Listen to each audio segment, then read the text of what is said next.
Presko at maganda ang tanawin. Hindi nakapagtataka ang paboritong tambayan ng mga rider o motorista ang Marilake Highway sa Rizal, na bumabagta sa Marikina, Rizal, Laguna at Quezon. Ang highway na ito kilala rin bilang The Devil's Corner dahil sa pasigsag-sigsag na daan dito. Dinarayo ito ng mga motorcycle rider na gusto ng thrill. Ang iba pa nga rito, kung bumangking, akala mo stuntman sa isang action film.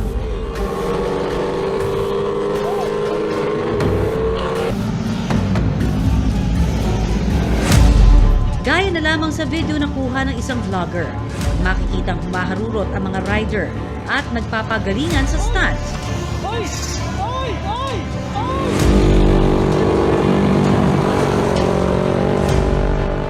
Pero paalala ng Physical Rehabilitation and Sports Medicine Specialist na si Dr. Hubert Ko, hindi raw basta-basta ginagawa sa mga highway tulad na lamang sa Marilake ang ilang tricks na ginagawa ng mga rider sa video dahil lubhang mapanganib.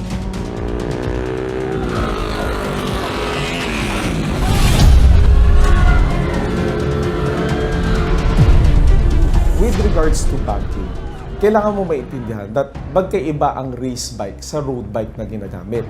So specifically, I'm talking about yung mga gulong nila. Ang gulong ng race bike is actually fitted for para maiwasan ang pag-skid ng gulong, maiwasan yung mga aksidente, unlike sa ginagamit natin na normal na road bikes.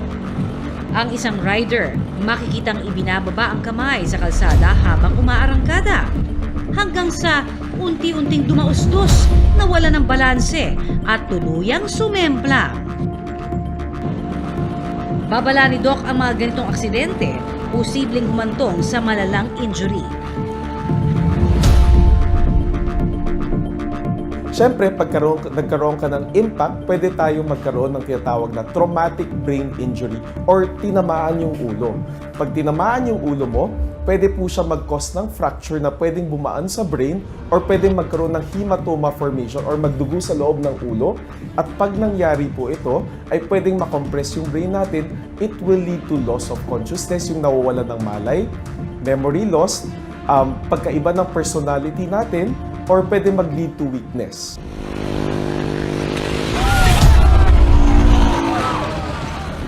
Kung matindi ang impact, pwede pa nga itong maging sanhi ng paralysis. Pag tinamaan naman yung spinal cord natin dito sa leeg, sa thorax, or dito sa may likuran, pag tinamaan siya, it will lead to spinal cord injury, leading to long-term paralysis. Ibig sabihin, hindi natin magagalaw yung legs natin, hindi rin natin magagalaw yung arms natin. At ang laging paalala ni Doc Hubert sa ating mga rider, bago ang anumang paandar o arangkada, unahin ang pag-iingat sa kalsada. Kung gusto natin sumali sa mga motorcycle racing or kailangan natin mga mag-banking, then what you need to do is always wear protective gears. Wear a helmet, wear elbow pads, knee pads to protect yourself. Use the right kind of bike. Race bike po ang gagamitin, hindi po road bike. We have designated places kung saan po tayo pwede mag-race. Pwede po tayo mag-race sa mga tamang asfalto, sa mga racetracks, para hindi po tayo ma-aksidente at ma-disgrasya. Ride safe mga kapuso! Tandaan, ugaliing safety ang priority.